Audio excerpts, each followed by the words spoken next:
It's Friday, August 7th, and the time for your Barbados Today morning news update. The 2020 Atlantic hurricane season is off to a record start, and predictions are that it will only get worse. The National Oceanic and Atmospheric Administration, NOAA, in its annual August update, now forecasts that the season will be extremely active, with 19 to 25 named storms. Of these, 7 to 11 storms are predicted to become hurricanes, with 3 to 6 of those forecast to be major hurricanes of Category 3 or stronger. An average season produces 12 named storms. This season has already broken records, with 9 named storms already formed. Jerry Bell, lead seasonal hurricane forecaster at NOAA's Climate Prediction Center, said to expect more, stronger, and longer-lived storms than average during the season, which ends on November 30th. He also said NOAA has never forecast up to 25 storms. In other news, Wednesday's failed attempt to pass the Integrity in Public Life bill in the Senate has raised questions over government's commitment to enforcing anti-corruption legislation in the country. Integrity Group Barbados Inc., along with 2 of the country's political parties, all expressed disappointment regarding the circumstances that led to the bill being defeated. With a walkout of 4 senators and 2 abstentions, the 2/3 majority of 14 votes required for the bill to be passed was not met. IGB Chairman Andy Armstrong said he was shocked and in disbelief over what took place in the upper house. We're kind of like in disbelief that could have happened, particularly the circumstances in which it happened. If indeed you needed 14 people to vote for it, and you only had 12 people present in the House, none of us really understand why they even put it to a vote. But as I said, we're not the experts in parliamentary procedure, but it would seem like it was guaranteed to fail, and it would have seemed better to have delayed and come back and voted on it when you had enough people present, so you would know whether it could pass or not.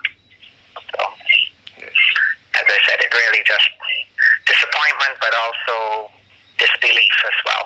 One would have thought, since this is one of the, if not the most important piece of legislation that they had committed to pass in this first 5 years, that I wouldn't like to think that they really didn't want it to pass. So I would like to think that it was just somebody got it really wrong yesterday. But I would have to agree it's just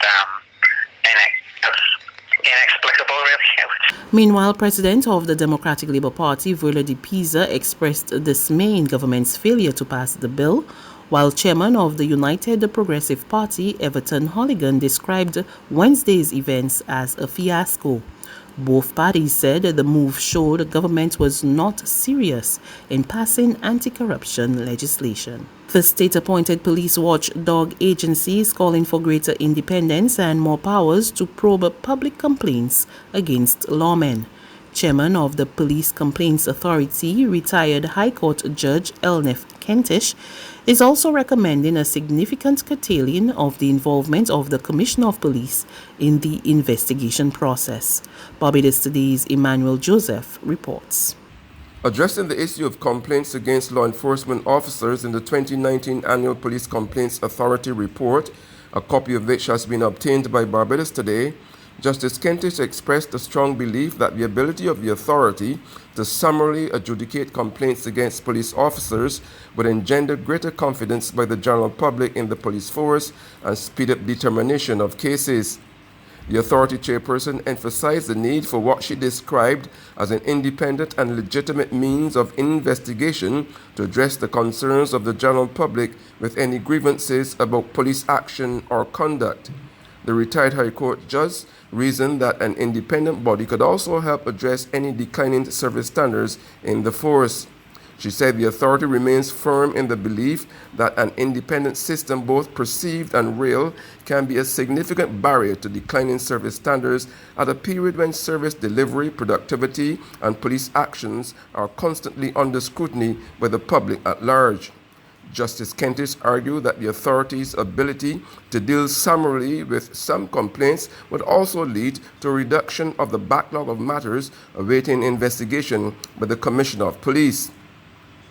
Justice Kentish is adamant that a more independent PCA would also allow to investigate and make timely determination on complaints made to it, thus freeing up the constabulary to focus on core policing duties, which would result in more efficient use of the force's already scarce resources. She announced that the authority has therefore started discussions with the police force on a memorandum of understanding which would facilitate this objective. Emmanuel Joseph for Barbados Today. Bank customers hoping to get away from paying accumulated interest on their loans because of the moratoria offered in light of the COVID-19 pandemic can forget about that idea. However, Governor of the Central Bank of Barbados, Cleviston Haynes, has hinted that he would be meeting with commercial banks to see if a special interest rate could be applied under the circumstances.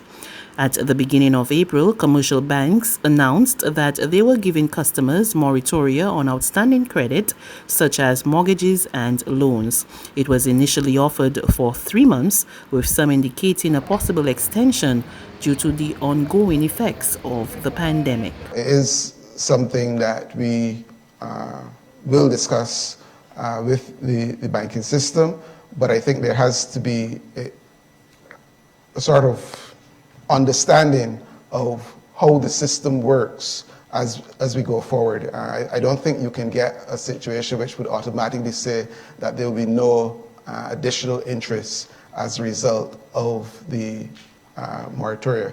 The question really is what interest rate perhaps will apply in those circumstances, although generally interest rates are relatively low. What is going to be important going forward, and I think we are already beginning to see that, is that financial institutions will have to work with their customers in order to be able to manage any sort of risk to their balance sheets. Some financial institutions have already increased their provisions to be able to, say a worst case scenario, if these loans were to go bad, then they still have the capital buffers to be able to continue. There's regional and international news after this short break.